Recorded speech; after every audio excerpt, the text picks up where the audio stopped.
দাদা পিৎজা খেতে যাবো, যাবি? চল, টাকাটা তুই দিবি কিন্তু।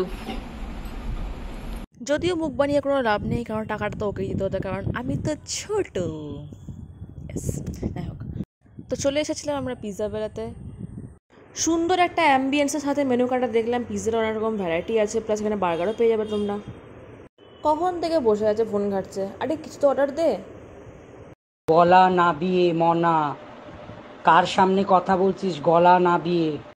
তো ফাইনালি আমরা অর্ডার দিলাম একটা ফার্মার পিৎজা আর একটা তন্দুরি পনির পিৎজা। ওই যে আমাদের পিৎজা রেডি হচ্ছে, কি সুন্দর জ্বলছে, চিতায় ঢুকিয়ে দিয়েছে তাকে।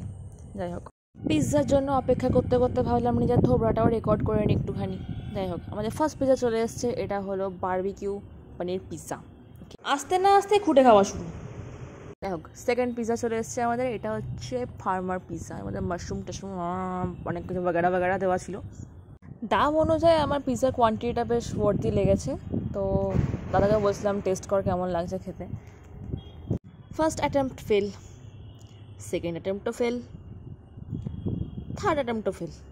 থাক, ওর আর পিৎজা খাওয়া দেখতে হবে না, পিৎজাগুলো ভালো খেতে ছিল, তোমরা গিয়ে ট্রাই করতে পারো। আর এর লোকেশনটা আমি ডেসক্রিপশন বক্সে দিয়ে দিয়েছি, ওখানে গিয়ে চেক করে নিও। আবার দেখা হবে নেক্সট ভিডিওতে। ঘটি বেঁকিয়ে একদম জলে ফেলে দেবো, জানিস?